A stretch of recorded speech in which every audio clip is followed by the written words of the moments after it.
محترم سامعین، السلام علیکم ورحمۃ اللہ وبرکاتہ۔ ہمارے ملک ہندوستان میں کس طریقے سے نفرت کا ماحول کریٹ کرنے کی کوشش کی جا رہی ہے اور حکومتی سطح پر یہ کام کیا جا رہا ہے، اور اسی لیے لے دے کر کے یہ گورنمنٹ جو موجودہ سرکار ہے تو یہ صرف اور صرف مسلمانوں کے پیچھے پڑی ہوئی ہے، مسلمانوں کے لیے ہی صرف اور صرف قانون بنانا چاہتی ہے، جبکہ اگر دیکھا جائے تو یہ مسلمانوں سے کھلے طور پر دشمنی نبھاتے ہوئے یہ کہتے ہیں کہ ہم مسلمانوں کو ریزرویشن نہیں دے سکتے ہیں۔ کوئی ایک مسلمانوں میں سے ایم پی نہیں ہے ان کے پاس میں، پارلیمنٹ میں نہیں ہے، ویدھان سبھا میں نہیں ہے، کوئی پارشد نہیں ہے، کوئی مسلم نیتا نہیں ہے ان کے پاس میں، اور پھر اس کے باوجود یہ مسلمانوں کے لیے قانون بناتے ہیں اور اس طرح کی بات کہتے ہیں کہ ہم یہ جو وقف بل لانا چاہتے ہیں مسلمانوں کے اپنے مفاد کے لیے، مسلمانوں کے فائدے کے لیے لانا چاہتے ہیں، تاکہ غریب مسلمانوں کو اس کے ذریعے سے ہم فائدہ پہنچا سکیں۔ اب بات سوچنے کی، سمجھنے کی یہ ہے کہ جس گورنمنٹ کے پاس میں سرکاری سمپتیاں تھی، سرکاری زمینیں تھی، تو وہ ادھوگ پتیوں کو جو ہے دے دی ہے استعمال کرنے کے لیے۔ تو جب گورنمنٹ کی سمپتیاں جو ہے اس سرکار نے بیچ دی تو پھر مسلمانوں کی سمپتیوں کے ساتھ میں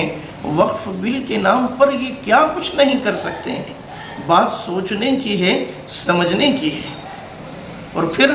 ملک کے موجودہ حالات جو ہے کہ جب بابری مسجد پر فیصلہ آیا، مسلمانوں کے خلاف فیصلہ ہوا، تو مسلمانوں نے صرف اور صرف بھائی چارگی کی بنیاد پر، اخوت و محبت کی بنیاد پر اس فیصلے کو مان لیا، تسلیم کر لیا، اور پورے ملک کے اندر اس وقت میں ایک جگہ بھی دنگا فساد نہیں ہوا، پتھر بازی نہیں ہوئی، کچھ نہیں ہوا، اس لیے کہ بھائی چارگی کی مثال پیش کی تھی اس وقت میں مسلمانوں نے۔ لیکن جب بابری کے بعد میں قانون بن چکا کہ بابری کے بعد میں اب کسی بھی دھرم استھل کو نہیں چھیڑا جائے گا، جو مسجد ہے تو مسجد ہی رہے گی، جو مندر ہے تو مندر ہی رہے گا، جو گرودوارا ہے تو گرودوارا ہی رہے گا، لیکن اس کے باوجود ہم ملک کے اندر دیکھ رہے ہیں کہ سنبھل کی جامع مسجد پر کیس چل رہا ہے ہندو تنظیموں کی جانب سے، اسی طریقے سے جو ہے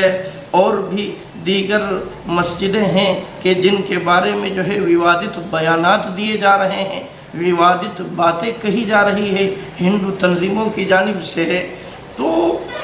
اگر حکومت چاہتی، گورنمنٹ چاہتی تو یہ کہہ سکتی تھی کہ جب ایک مرتبہ قانون بن چکا ہے کہ بابری کے بعد میں اب کسی بھی دھرم استھل کو نہیں چھیڑا جائے گا، تو پھر جو ہے ان چیزوں کی ضرورت ہی نہیں تھی۔ حکومت چاہتی تو یہ کہہ سکتی تھی، لیکن حکومت خود جو ہے ہندو مسلم اور مسجد و مندر کرنا چاہتی ہے، اسی لیے وقف بل کے نام پر جو بل پاس کرنے کی کوشش کی جا رہی ہے، تو مسلمان اس گورنمنٹ پر، اس حکومت پر کیسے بھروسہ کر سکتا ہے؟ اسی لیے ملک بھر کا پورا مسلمان اس قانون کے خلاف ہے، اور اسی لیے مسلم پرسنل لا بورڈ کی جانب سے دھرنے کا انتظام کیا گیا تھا، یہ جو گزشتہ کل ہوا ہے۔ لیکن یہ ہے کہ جو میڈیا والے پٹھو بنے ہوئے ہیں وہ عجیب و غریب حرکتیں کر رہے ہیں، وہ سرکار کا کس انداز سے ساتھ دے رہے ہیں آپ خود جو ہے دیکھ سکتے ہیں۔ تو اس لیے میں برادران وطن سے جو سنجیدہ مزاج کے لوگ ہیں جیسے کہ سکھ سماج ہے اور دوسرے دیگر سماج کے لوگ ہیں، ان سے بھی اپیل ہے کہ اگر آج جیسے مسلمانوں کا نمبر ہے تو پھر جو ہے گرودواروں کا نمبر آئے گا، اس کے بعد میں اور بھی دیگر جگہوں کا نمبر آئے گا، اور ایک ایک کر کے سارے کے سارے ہندوستان کے اندر جتنے بھی بسنے والے سماج کے لوگ ہیں ہر ایک سے ان کے دھرم استھل کو چھیننے کی بات کہی جائے گی، ایک ایک کر کے نمبر آئے گا۔ اس لیے گورنمنٹ کی ان سازشوں کو سمجھنا اور اس کے خلاف آواز اٹھانا ہندوستانی ہونے کے ناطے ہر ہندوستانی کے لیے ضروری ہے۔